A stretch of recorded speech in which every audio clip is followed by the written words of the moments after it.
Students will have their temperature taken.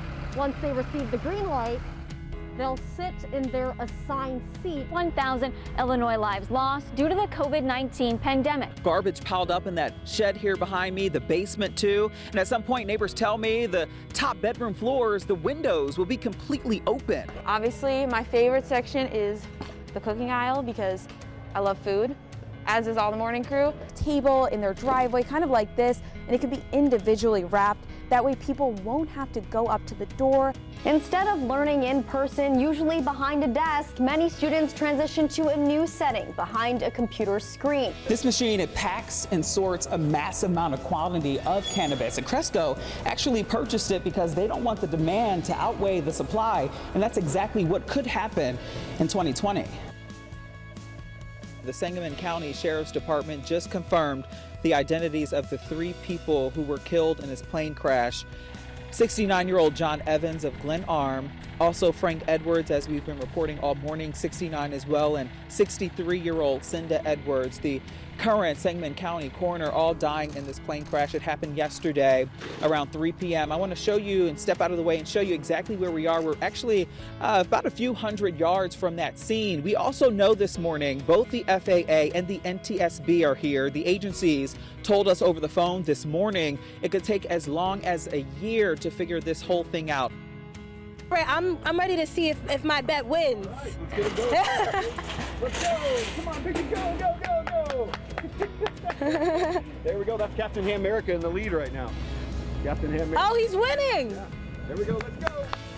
Yes, Captain Ham America. You can still see and smell that thick, heavy black smoke after that raging apartment fire last night. You can also see bricks crumbling to the ground and debris scattered all across East 4th Street here in Beardstown. We're learning at least 3 firefighters were injured. I believe an appropriate sentence for you is 11 years in the Illinois Department of Corrections. We, the jury, find the defendant, Anthony Myers, guilty of first-degree murder. South MacArthur and Lawrence Avenue with 31 accident reports, Veterans Parkway and Lindbergh Boulevard with 35, followed by South Veterans Parkway and Old Jacksonville Road with 45.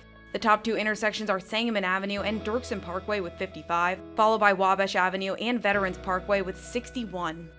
In 2016, they made 22 total meth arrests. That number jumps to 68 total arrests in 2019 and 60 in 2020. It's a mystery that's baffled police for decades. Tonight, I find out what investigators are looking for and why it's been so challenging to solve this cold case. I was so mad, I just wanted them to find out who did it.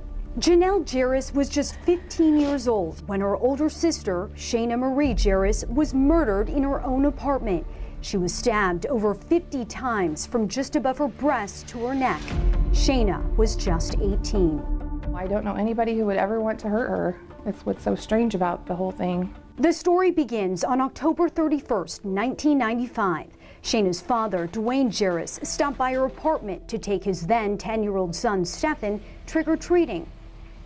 It was around 9:30 at night. While Dwayne sat in the car, his son went to the door and got a look inside. He says the 2 guys were drinking beer, but other than that, he said it was just 4 people sitting around a table. He says those 4 people included Shayna, Shayna's roommate, the roommate's boyfriend, and a next-door neighbor. Shayna was murdered just hours later. Police say her death resulted from massive blood loss.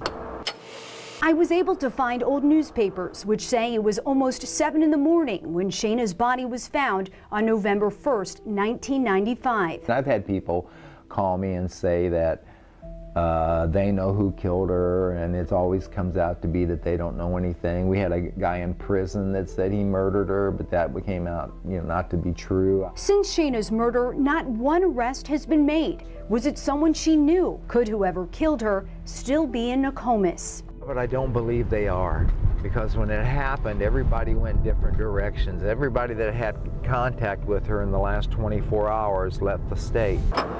2 days after the murder, the Herald and Review wrote in an article, quote, "Police have said they don't believe the murder was a random act of violence."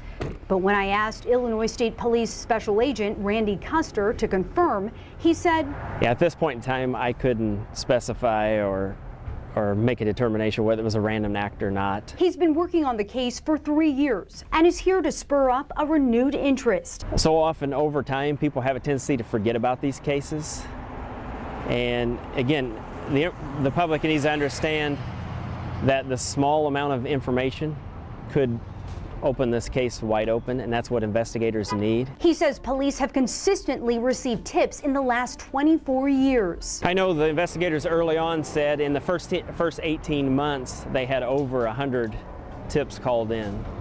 And obviously the tips have slowed down in the last decade. But again, that's why we're out here today, hoping that people call in. Hoping to uncover any secrets this town may have. Hoping to help this family heal. You know, I've never looked for pity, I've just looked for justice for Shayna. You know, there's going to be a void there forever. But I would just like to see him caught, because I'd like never to happen again to anybody else's child. A community forever changed, and a family fighting for justice. It would bring our family comfort just to know that the person that did this is behind bars. I'm still hopeful, and I'll never give up hope. Never will.